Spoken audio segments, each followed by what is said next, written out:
Sarah sits at the kitchen table, her coffee growing cold.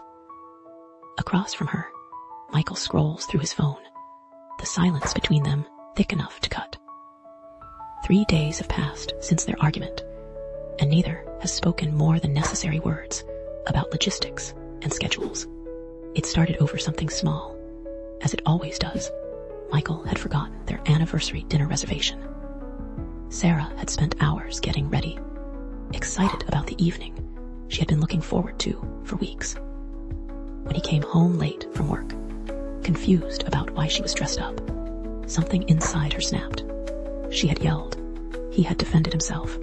Words were exchanged, each one sharper than the last. And then came the silence.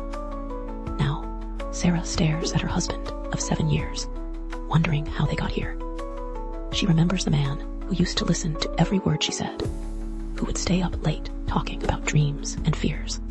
She wonders where that man went. Michael feels the weight of her gaze, but doesn't look up.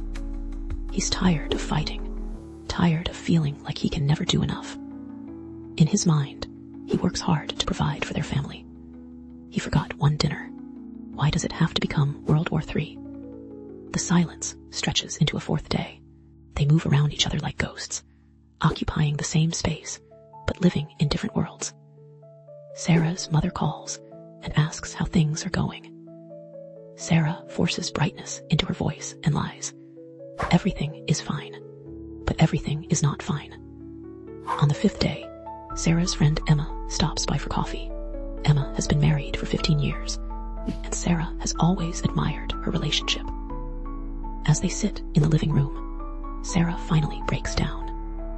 Emma listens quietly as Sarah pours out her frustration. The forgotten anniversary, the silence, the feeling of being invisible in her own marriage. When Sarah finishes, Emma asks a simple question. What did Michael say when you told him how you felt? Sarah pauses. She remembers the argument. She remembers her anger, her accusations. But did she actually tell him how she felt? Or did she just tell him what he did wrong? Emma shares her own story. Years ago, she and her husband Tom went through something similar. They were stuck in a cycle of arguments and silence, each waiting for the other to apologize, neither truly listening to what lay beneath the words. One night, Tom's father had a heart attack. At the hospital, watching his father fight for life, Tom realized how much time they had wasted on silence. When they got home, he sat Emma down and said something she never forgot. I want to really hear you, not just the words. I want to understand what you're feeling, what you're afraid of, what you need. And I want you to hear me too. Emma tells Sarah that they made a pact that night.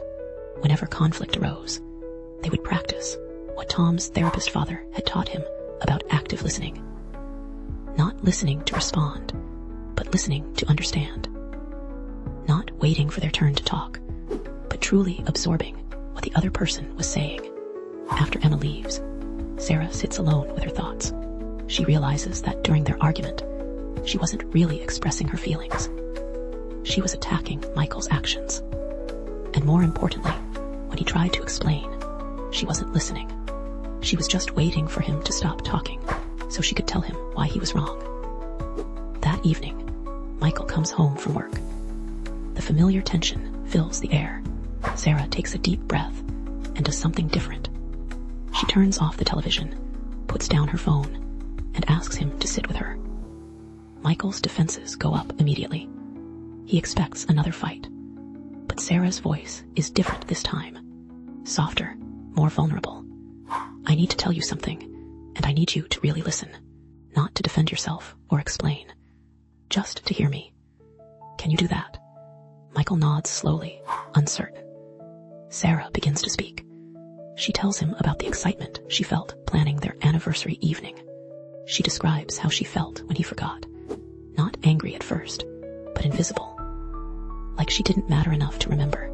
She talks about the silence that followed. How it made her feel even more alone. Like they were becoming strangers, living in the same house. As she speaks, tears roll down her cheeks. Michael's instinct is to interrupt, to explain about the deadline at work, the stress he's been under. But he remembers her request. Just listen. So he does. He really does. And as he listens, not to her words, but to the pain beneath them, something shifts inside him. He sees past the argument about a forgotten dinner. He sees his wife feeling neglected, feeling like she's losing the connection they once had. When Sarah finishes, she says something that surprises them both. Now I want to listen to you. Really listen. Tell me what's going on with you. Michael hesitates. He's not used to being vulnerable. But Sarah's openness gives him courage. He talks about the pressure at work, the fear of not being enough, not providing enough, not being the husband she deserves. He admits that he's been avoiding conflict by shutting down, that the silence felt safer than another fight. Sarah listens without interrupting, without defending herself. She hears his fear, his exhaustion, his own feeling of inadequacy. She realizes they've both been so busy defending their positions that neither has truly heard the other. When Michael finishes, they sit in silence. But this silence is different. It's not the heavy, angry silence of the past 5 days. It's a silence of understanding, of two people who have finally been heard. Sarah reaches across the table and takes Michael's hand. I'm sorry, I didn't really listen before. I was so focused on being right that I forgot we're supposed to be on the same team. Michael squeezes her hand. I'm sorry too, for forgetting, yes, but more for shutting down instead of talking to you. They spend the next hour talking, really talking. Not arguing or defending, but sharing and listening. They make a commitment to each other. When conflict comes, and it will come, they will remember this moment. They will choose listening over silence, understanding over being right. Weeks later, Sarah reflects on what changed. It wasn't that they stopped having disagreements. It's that they learned the difference between hearing and listening. Hearing is passive, waiting for your turn to speak. Listening is active, seeking to understand the heart behind the words. In marriage, the silent treatment feels like protection, but it's really destruction. It builds walls instead of bridges. Real resolution doesn't come from winning arguments or from silence. It comes from having the courage to be vulnerable and the wisdom to truly listen. Because at the end of the day, we don't just want to be heard. We want to be understood, and that requires us to give what we hope to receive. To listen with our hearts, not just our ears. To seek understanding before seeking to be understood. That's not just the key to resolving conflict. It's the key to keeping love alive.